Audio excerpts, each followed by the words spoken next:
Hello students, today we are going to read 5th chapter of SST class 5th, British Rule of India। तो चलिए chapter के बारे में हम थोड़ा सा जानते हैं। आप जानेंगे इस चैप्टर में कि किस तरह से इंडिया के अराउंड द वर्ल्ड अलग कंट्रीज के साथ ट्रेड रिलेशंस थे। बहुत सारी कंट्रीज हैं नॉर्थ से लेकर साउथ तक और अराउंड द वर्ल्ड बहुत सारी। चलिए तो उनके साथ कैसे ट्रेड रिलेशंस थे और क्या क्या जो भी इंसिडेंट्स हुए उन सब के बारे में हम जानते हैं। East India company and British rule till 1857।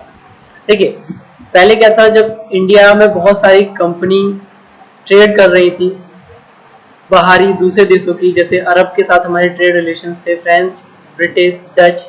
लेकिन जो ब्रिटिश थे वो बिगिनिंग ऑफ 17th सेंचुरी में आते हैं और हमारे साथ अपने ट्रेड रिलेशंस इस्टेब्लिश करते हैं। यहाँ पे एक उन्होंने कंपनी इस्टेब्लिश की जिसको उन्होंने नाम दिया ईस्ट इंडिया कंपनी, और ये सब 17th सेंचुरी की शुरुआत में हुआ। धीमे धीमे क्या करने लगी वो कंपनी कि ये यहाँ के लोकल ट्रेडर्स थे उनको इन्फ्लुएंस करने लगी और उनको अपने अंडर में लेने लगी। आगे अगर हम बात करें तो कैसे धीमे धीमे इन्होंने कंट्री के ऊपर अपना वर्चस्व स्थापित कर लिया, जानेंगे हम। देखिए जो ट्रेडर्स थे ईस्ट इंडिया कंपनी के, वो वेस्टर्न कोस्ट इंडिया के पहुंचे 1608 में। इससे पहले पुर्तगालीज थे, वो यहाँ पे ट्रेड किया करते थे। पुर्तगालीज के अलावा डच, फ्रेंच भी यहाँ पे ट्रेड करते थे।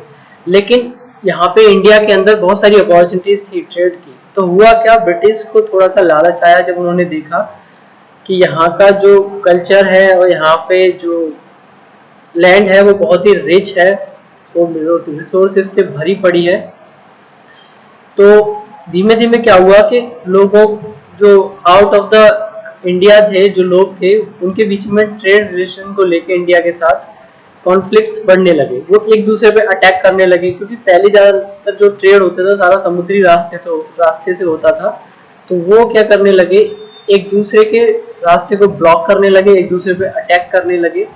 तो इससे क्या हुआ, बहुत ज़्यादा वॉर जैसी कंडीशन बनी और एक दूसरे को हार्म करने लगे। तो जो पावरफुल ज्यादा था वो अपने आप को रोक के रख सका, और यही हुआ। ब्रिटिश ने क्या किया, उन्होंने पूरी तैयारी के साथ यहाँ आए, धीमे धीमे चीजों को ऑक्यूपाई किया और यहाँ पे अपनी कॉलोनी स्टैब्लिश कर ली इंडिया के अंदर। तो सबसे पहले उन्होंने क्या किया, एक फैक्ट्री जो ईस्ट इंडिया कंपनी नाम से बंगाल में स्टैब्लिश की। हुगली एक नदी है, आपने नाम सुना होगा, पढ़ा भी होगा शायद इसके बारे में। तो वहां पे क्या किया, लोकल ट्रेडर्स थे उनको इन्फ्लुएंस किया। वहां का जो नवाब था उस समय, नवाब सिराजुद्दीन, ठीक है ना, उसके अगेंस्ट भी वो उसको फेवरेबल नहीं थे ईस्ट इंडिया कंपनी के, लेकिन फिर भी ये बहुत पावरफुल हो चुके थे उस समय और इन्होंने अपना इन्फ्लुएंस बढ़ाना शुरू कर दिया। लोगों से वहां पे कर लेना शुरू किया, अपनी कॉलोनी बनाई और कंपनी ने बहुत सारी चीजें अपने अंडर कंट्रोल में कर ली। हुआ क्या, जो वहां का नवाब था वो इस चीज को पसंद नहीं कर रहा था।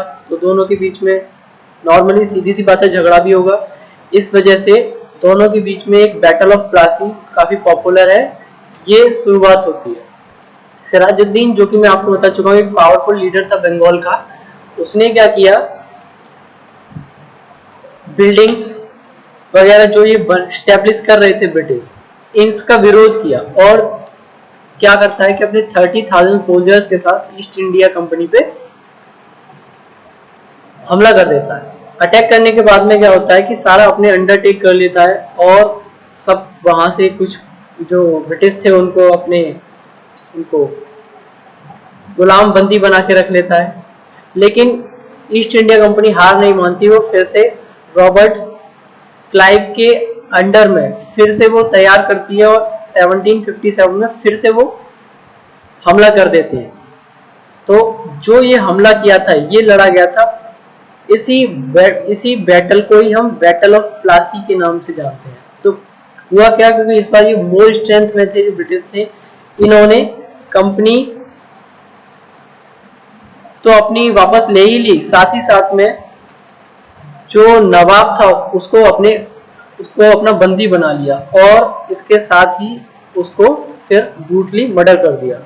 जब सिराजुद्दीन मारा गया, नवाब मारा गया, तो लोगों के बीच में डर हो गया और धीमे धीमे जो भी आसपास की टेरिटरीज थी और जो भी चीज, उन सबके साथ अलाइनमेंट कर लिया ब्रिटिश ने और सबको अपने अंडर कंट्रोल कर लिया। मुगल एम्परर आलम शाह टू, देखिए ऐसा हुआ कि कंपनी ने उनको अपने फेथ पे वहां का दीवान अपॉइंट कर दिया, लेकिन होता क्या है कि वो भी इसके अगेंस्ट था ब्रिटिश एडमिनिस्ट्रेशन के। लेकिन तो ब्रिटिश ने क्या किया, धीमे धीमे जो वहां की पावर थी खुद को ही अपॉइंट कर लिया, मतलब ब्रिटिश कंपनी को ही अपने आप को दीवान, वहां का एडमिनिस्ट्रेटर अपॉइंट कर लिया और फिर ब्रिटिश कंपनी ही उसको रूल करने लगी वहां आगे। क्या होता है, जब प्लासी का बैटल फिनिश हो जाता है तो लोगों के बीच में और बहुत सारे जो ट्रेडर्स थे और जो टेरिटरीज थी, ये सभी को धीमे धीमे ब्रिटिश कंपनी अपने ऑक्यूपाई करने लगी और माना जाता है तकरीबन 63% जो इंडियन लैंड था वो उसकी टेरिटरीज बन चुकी थी ब्रिटिश की। ठीक है, तो कहीं ना कहीं ये सब ईस्ट इंडिया कंपनी के कंट्रोल में था और जो बाकी की जो बचा हुआ जो एरिया था वो भी इनडायरेक्टली कहीं ना कहीं ब्रिटिश ही रूल कर रहे थे।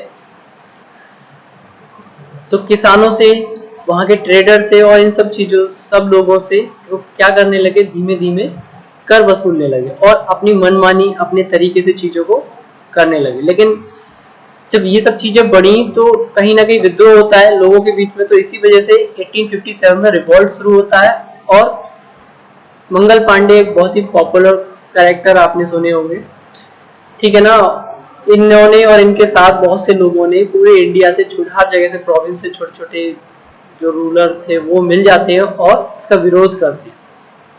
ठीक है ना, मंगल पांडे का एक बहुत ही पॉपुलर है इसमें दिया हुआ इंसिडेंट कि उन्होंने मना कर दिया जो ब्रिटिश द्वारा जो गोलियां बनाई जा रही थी बंदूक की, उनको फाइट ऑफ करना होता था 30 से, क्योंकि वो गाय की जो खाल है उससे बंधी होती थी और उसको ग्रीस करना पड़ता है एनिमल इसके फैट से। तो इस सब का उन्होंने अपोज किया इसको और इसी वजह से फिर 1857 में एक रिवॉल्ट शुरू होता है, विद्रोह। तो उस विद्रोह में क्या होता है, बहुत सारे जैसे कि मैंने बताया इंडिया के जितने भी छोटे छोटे रूलर्स थे और जो पॉपुलर थे वो सब यूनाइट हो जाते हैं और अलग अलग जगह इस कंपनी के अगेंस्ट फाइट शुरू कर देते हैं, जैसे कि बहादुर शाह जफर, ठीक है ना, ये मुगल एम्परर थे। इसके अलावा ये हैं रानी लक्ष्मीबाई एंड तात्या टोपे, नाना साहब, ये सभी क्या करते हैं, मिलके अलग अलग जगह पे इंडिया में पार्ट्स में डिवाइड होकर ब्रिटिश कंपनी के अगेंस्ट फाइट करते हैं और उनकी जो चीजें शर्तें हैं उनको मानने से मना कर देते हैं। इसका रिजल्ट क्या होता है कि कॉन्फ्लिक्ट बढ़ते हैं लोगों के बीच में, ब्रिटिश और इंडियंस के बीच में, और ये चीज बहुत बड़े पैमाने पे शुरू हो जाती है। तो जब लोगों को जोड़ा जाता है अराउंड द इंडिया इस रिवॉल्ट में, तो सभी लोग कहीं ना कहीं उनके अंदर एक देशभक्ति वाली बात आ जाती है, तो वो उन्हें लगता है कि हमें लूट रहे हैं और हमारा ही कंट्रोल नहीं है हमारे लोगों के ऊपर, तो ये बाहरी लोग हैं, ये हम पे अपना कंट्रोल कर रहे हैं अपने तरीके से। तो इन सब का जब विद्रोह करते हैं तो धीमे धीमे ये चीजें इस तरह से बढ़ने लगती हैं कि पूरे देश के अंदर इनके अगेंस्ट विद्रोह शुरू हो जाता है। हालांकि बहुत सारे लोग इन्होंने अपने बैठाए रखे थे बीच बीच में, हम इंडियंस में से ही, जो कि इन सब की जानकारी थी इनके बीच में पहुंचाते रहते थे और जो भी बात नहीं मानते वो उनको डेथ ऑफ पनिशमेंट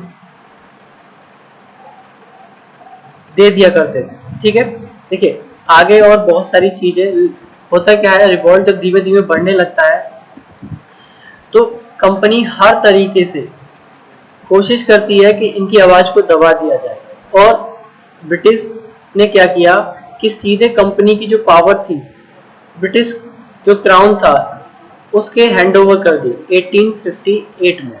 तो जो गवर्नर ऑफ इंडिया थे, ठीक है ना, उनके जो पहले यहाँ अपॉइंट किए गए उनको वाइसरॉय बोला गया। तो अब ये सीधे जो इनके हाथ में पावर आई थी सीधे ब्रिटेन क्राउन से, वहीं से उनके रिप्रेजेंटेटिव थे, तो इन्हीं के अंडर में अब डायरेक्ट कंट्रोल जो ब्रिटिश गवर्नमेंट के कंट्रोल में इंडिया आ गया था। और इस तरह से जब चीजें उन्होंने अपनी फेवरेबल कर ली, ठीक है ना, तो फिर तो जब इंडिया सीधे ब्रिटिश गवर्नमेंट के कंट्रोल में आ गया, तो जो ब्रिटिश थे उनको रियलाइज हो गया कि धीमे धीमे जो जितना रिवॉल्ट बढ़ता गया है इंडिया के अंदर, उन्हें समझ आ गया कि जब अंदर की चीजें हैं, अंदर के जब लोग हैं उनके साथ वो इन्वॉल्व नहीं होंगे, उनको रिस्पेक्ट नहीं करेंगे, तब तक वो चीजों को अपने पावर में ठीक से नहीं ले सकते हैं। तो इस वजह से उन्होंने रिस्पेक्ट करना शुरू किया। वहाँ ट्रेडर्स जो थे वहाँ रिलीजियंस प्रैक्टिस थे, और इस तरह से धीमे धीमे एक न्यू फेज की शुरुआत होती है। गाइस आगे ये जो टाइमलाइन दे रखी है, अगर इस टाइमलाइन को देखें तो ये हमें बताता है कि कब ब्रिटिश इंडिया पहुंचे, कौन सा वॉर कब हुआ, और एक मेजर लाइन से दूसरे मेजर लाइन की जो टाइम पीरियड है वो 50 इयर्स का है।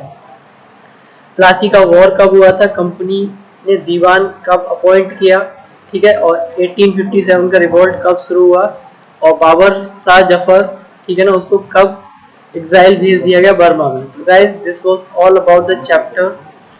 So thank you guys.